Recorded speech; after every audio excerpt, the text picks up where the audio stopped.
Hello friends, in this video I will show you how you can remove salon filter on BYD Destroyer 05.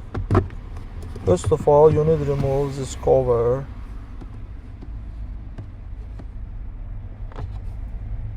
and then in inner we have a salon filter.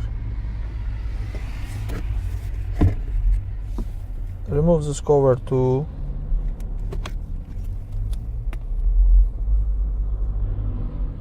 And change our salon filter or blowing.